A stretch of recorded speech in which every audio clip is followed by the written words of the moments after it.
Where your treasure is, there will your heart be also. God has given us unlimited treasures in His Word. Every time we open it, we can discover a new treasure or admire an old one. What will we find today? Here's Carla Early with Treasure Hunt in the Word. Did you know that Psalm 18 and 2 Samuel 22 are almost exactly the same? They both record the song David sang in praise of God when he delivered him from all of his enemies, specifically Saul.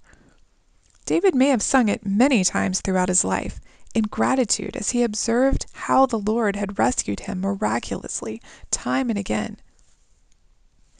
In just the first few verses of Psalm 18, David gives God 10 attributes and mentions 3 of his own responses to these characteristics. And that's what we're going to look at for the next few days. Here's what David says. I will love you, O Lord, my strength. The Lord is my rock, my fortress, and my deliverer, my God, my strength, in whom I trust, my shield, and the horn of my salvation, my stronghold. I will call upon the Lord who is worthy to be praised. So shall I be saved from my enemies. Let's look at these 10 attributes of God and see if we've experienced the Lord in the same way. First, David said Yahweh, the Lord, was his strength. Throughout his life, when things seemed the bleakest, when David was probably about to give up, worn out, ready to let his enemies win, God would come through.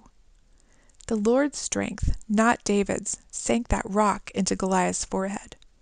God's strength, not David's, kept him on the move in the wilderness, running from Saul and later Absalom. God's strength, not David's, kept him from killing Saul twice when he had the chance. Whew, what a temptation. God's strength, not David's, won battles against the better-equipped Philistines. When have you experienced God's strength when you've known it wasn't your strength? David says, the Lord is my rock. This was specifically a rock to hide under, a cleft in a cliff, which represents security, safety. Remember when David hid in a cave and Saul couldn't find him? Or when Saul would be hunting him on one side of the mountain and David and his men would be on the other side? God hid David from his enemy. When has God kept you under the radar, kept you safe and secure? He says that the Lord is his fortress or stronghold. Think castle on a mountain or with a moat around it, impenetrable. David had been in battle before, but he was as safe there as in a castle with a moat because God was with him. Do you feel safe and secure from the world as David was? David also called God his deliverer, or one who helped him escape or slip away from danger. That happened time and again with Saul, but it also occurred when David slipped away from Absalom. The Lord kept Absalom from taking the advice of his counselor and going after David immediately, giving David time to escape. How have you seen God deliver you from a dangerous situation, whether physical, emotional, or spiritual? Then David calls the Lord my God. How personal. Really, all these attributes are, because God is a personal God. David was grateful that the Lord was his.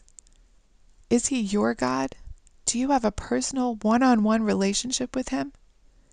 We'll talk about the rest of the attributes tomorrow. David overflowed with gratefulness for who God was and how he had manifested himself throughout the years. What attributes of God stand out to you in your life? For which ones are you particularly grateful today? You can contact us at treasurehuntintheword@gmail.com. We'd love to hear the treasures God has given you through His Word. You can listen to other episodes on our website, which you can find in the description below. Thank you for listening, and remember, where your treasure is, there will your heart be also.